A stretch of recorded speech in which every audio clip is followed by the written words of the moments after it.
Continuamos con más en la revista para hablar de esta ampliación de contrato por 2 años con Vegasolvi.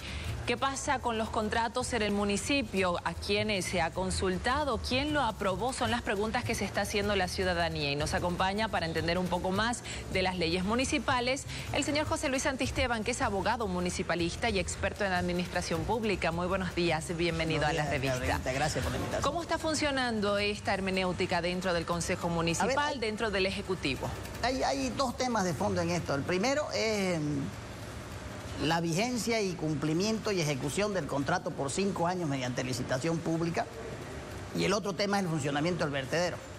Es decir, este contrato que tiene atribuciones el gerente de Macruz de suscribirlo y ejecutarlo, porque es una empresa descentralizada, pero no escapa a los controles de la Contraloría, ni la Auditoría, ni el Consejo Municipal, ni de la Procuraduría del Estado. Eso hay que dejarlo sentado. El tema de fondo, o sea, como se dice vulgarmente, la madre del cordero, es la ejecución y el cumplimiento del contrato. Son 155 millones de dólares en 5 años, que si usted lo divide son 31 millones de dólares anuales y casi 3 millones de dólares mensuales se lleva el operador privado. ¿Y los controles de parte de quienes usted mencionaba, cada cuánto se deben aplicar? Claro, a ver, hay un tema de fondo en esto. La fiscalización del Consejo y de las unidades de auditoría debe ser permanente. Ya.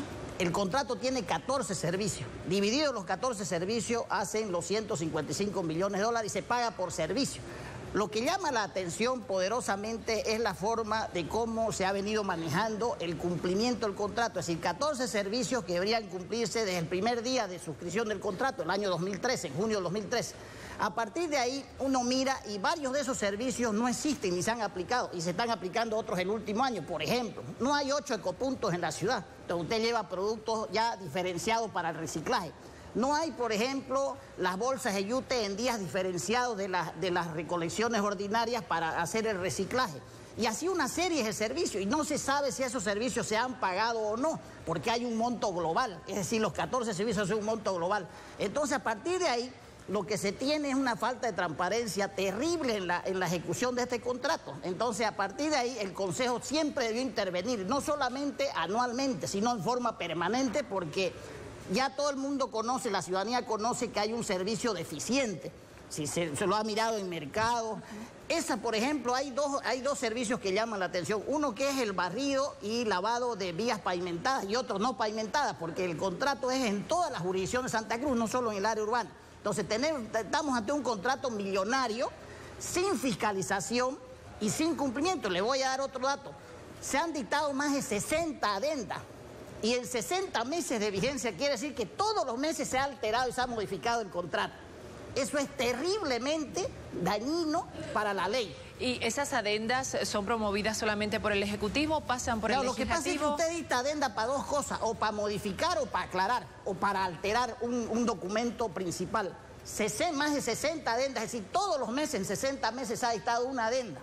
Entonces, a partir de ahí, el contrato ha sido permanentemente alterado y modificado, no solamente esta modificación de 2 años. ¿A favor de Vegasolvi o a favor de la ciudad? A ver, hay un tema sencillo, o sea, lo que estamos haciendo es perder plata y nos está engañando a todos los ciudadanos en este tema. ¿Por qué, Gabrielita? Porque usted, en la factura de electricidad y de luz, usted paga el recojo de servicios, no hay dónde escaparse del pago. Y por otro lado, de la coparticipación, es decir, casi 50 y 50 esto, la coparticipación tributaria, es decir, cuando usted va y echa gasolina, 20% va a los municipios, de esa plata se está pagando el contrato. Es decir, el Consejo nunca debió abandonar su facultad fiscalizadora en forma permanente, no solo anual, sino en forma permanente de la fiscalización de este servicio.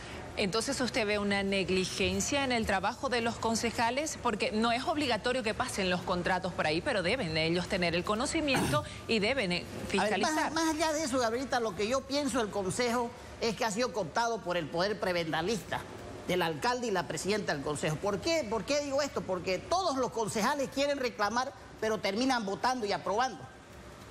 Todos han votado y han aprobado. Por lo menos 9 o 10 votos ha tenido ese informe de comisiones. Como ya no pueden aprobar contratos, lo han aprobado el informe dando bien hecho lo que ha hecho Macruz, y eso es terriblemente dañino para la transparencia, porque ni siquiera ellos la tienen la adenda. Precisamente, ellos han aprobado un informe sin tener los detalles del contrato ni de la ampliación. ¿Cómo se explica ese extremo? Lo primero que debió hacer, lo que dice el decreto 181, es que para cualquier ampliación del contrato, que no es un servicio general recurrente, es decir, eso es otra naturaleza, y eso es una avivada del Ejecutivo Municipal, porque si no, usted siempre licitaría por 5 años, para ampliar otros 5, así está licitando por 5 y lo ejecuta 10 años.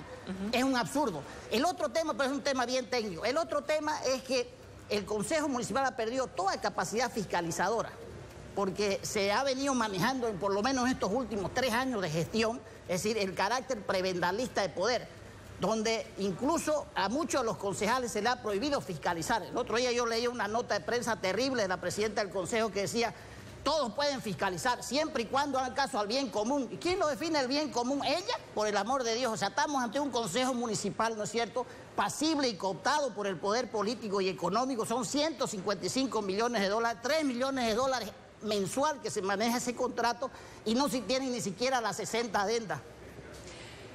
Antes de firmar la ampliación, ¿debieron cumplirse algunos pasos? Es decir, ¿puede ser verificado ahora que ya se amplió o no? Primero, que es una ampliación ilegal, pero resulta que... ¿Jurídicamente se puede hacer algo entonces o no? Claro, el Consejo lo que debería hacer es intervenir, pero más allá del Consejo, Gabrielita, y la unidad de auditoría de la alcaldía, que no funciona en absoluto, debería intervenir la gerencia de auditoría de la Contraloría Departamental, así se llama. Debería hacer una auditoría especial, técnica, jurídica y ambiental, porque eso es decir, el vertedero va a seguir funcionando porque no hay dónde más llevarla a la basura. 5 años han tenido para tener otro vertedero. Y decir que el vertedero, la primera oferta, fracasó y todas esas cosas, es una demostración de negligencia. ¿Quién debería controlar esa negligencia? La autoridad ambiental, la gobernación, la Secretaría de Medio Ambiente, la gobernación, porque es la autoridad ambiental, es la que pone orden en los procesos y la que hace cumplir los procesos de auditoría. Es ese otro tema que también hay que analizarlo. Pero aquí, por ejemplo, este contrato, en el ¿quién caso, pone orden? ¿Quién mantiene en las el caso de este contrato ya traspasó la fiscalización del Consejo porque ya lo aprobó. Debería ir a la Contraloría General del Estado. ¿De oficio tiene que manifestarse o de alguien oficio tiene que o alguien que lo pide? Si un concejal no está de acuerdo porque no tiene ni siquiera la información, debería ir a la unidad de auditoría de la Contraloría, la gerencia de auditoría que se llama.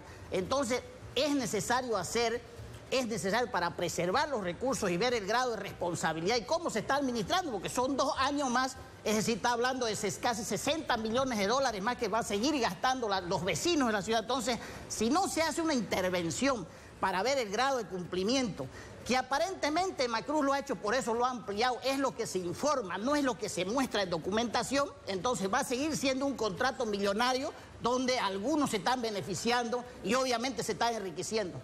Porque los servicios son los mismos, se ha ampliado exactamente igual con las adendas que se habían modificado. Claro, en a ver, 60 llama la ocasiones. atención que de los 14 servicios no se tiene conocimiento, Gabriela, cuáles son los que se han ejecutado y cuáles no.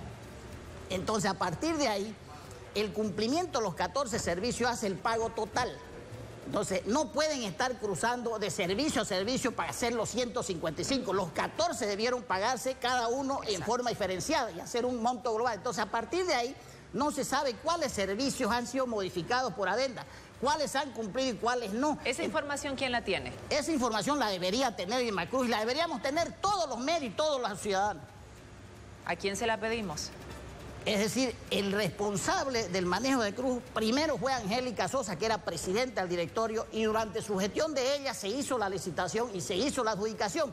Y luego fue el alcalde, pero delega siempre a un secretario o a un asesor de él. Entonces, la máxima autoridad, que es Percy Fernández, debería transparentar el proceso y mostrar todos los documentos, mostrar las más de 60 adendas, cuáles son los servicios que se prestan, cuánto se paga por servicio y qué es lo que ha sucedido en 5 años con el operador privado. Bien, vamos a ver si lo hace. Entonces, muchísimas gracias por esta entrevista. Gracias a usted, Gabriel. Continuamos con más.